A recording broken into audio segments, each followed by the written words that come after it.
ঘূর্ণিঝড় হুদহুদ চলে যাওয়ার দুদিন পরেও তার ধ্বংসলীলার ছাপ স্পষ্ট অন্ধ্রপ্রদেশ থেকে ওড়িশার সর্বাঙ্গে। ঘর ছাড়া বহু মানুষ, বিপাকে পর্যটকেরা। এই পরিস্থিতিতে মঙ্গলবার দুপুরে বিশাখাপট্টনম সহ রাজ্যের ক্ষতিগ্রস্ত এলাকাগুলি ঘুরে দেখেন নরেন্দ্র মোদী। ক্ষতিগ্রস্ত এলাকাগুলির পরিস্থিতি নিয়ে অন্ধ্রের মুখ্যমন্ত্রী চন্দ্রবাবু নাইডুর সঙ্গে এদিন এক দফা বৈঠক করেন প্রধানমন্ত্রী। কেন্দ্রের তরফে সব রকম সাহায্যের প্রতিশ্রুতিও দেন তিনি।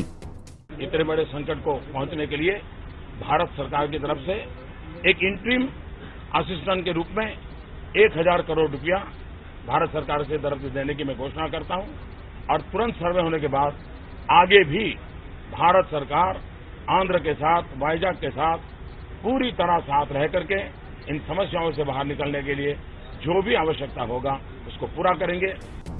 রবিবার অন্ধ্র ওড়িশার উপকূলবর্তী এলাকায় ঘণ্টায় প্রায় 180 কিলোমিটার বেগে আছড়ে পড়ে ঘূর্ণিঝড় হুদহুদ। তারপর থেকেই বিস্তীর্ণ এলাকায় বিদ্যুৎ, ইন্টারনেট সহ টেলিফোন পরিষেবা বেহাল। চতুর্দিকে এখনো ছড়িয়ে ছিটিয়ে রয়েছে উপড়ে পড়া গাছ এবং বিদ্যুৎ খুঁটি। ঝড়ের তাণ্ডবে লণ্ডভণ্ড গাড়ির শোরুমও। এই মুহূর্তে আমরা বিশাখাপত্তনমের বিড়লা জংশনে রয়েছি এবং আমার পেছনে যে বাড়িটি দেখতে পাচ্ছেন এই বাড়িটি সবকটি ফ্লোরে গাড়ির শোরুম ছিল, একটার পর একটা গাড়ির শোরুম, কোনোটায় শেভরলে, কোনোটায় মহিন্দ্রার শোরুম ছিল।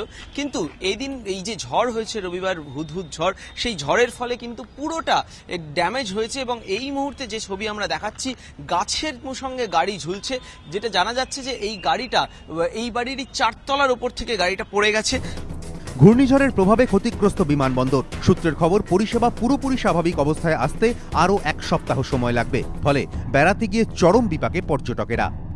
এখন ওয়েট করতে হবে যদি ট্রেন ব্যবস্থা সচল হয়। এয়ারপোর্টে একবার খোঁজ নিতে হবে প্লেন কিরম চলছে। এই এখন ওয়েট করতে হবে আমাদের। কোনো কমিউনিকেশন কিছু পাচ্ছে না, ইভেন যে ব্যাক হোম কোনো কমিউনিকেশন পাঠাবো, কোনো মোবাইলের টাওয়ার নেই, কিচ্ছু নেই। 7 তারিখ রাত্রে জানতে পেরেছি যে এখানে হুডহুড বলে ঝড় আসছে। এবার তখন তো আর ক্যান্সেল করার কিছু নেই। তারপর তো আমরা এসে 11 তারিখ জানতে পারলাম যে ট্রেন ক্যান্সেল। ঘূর্ণিঝড়ের তাণ্ডবে ক্ষতিগ্রস্ত হয়েছে বন্দরগুলিও। মৎস্যজীবীদের এখনও সমুদ্রে যেতে নিষেধ করা হয়েছে। ধাক্কা খেয়েছে মাছ রপ্তানি, যার প্রভাব পড়েছে পশ্চিমবঙ্গের মাছ বাজারেও। সমিত সেনগুপ্ত, এবিপি আনন্দ, বিশাখাপট্টনম।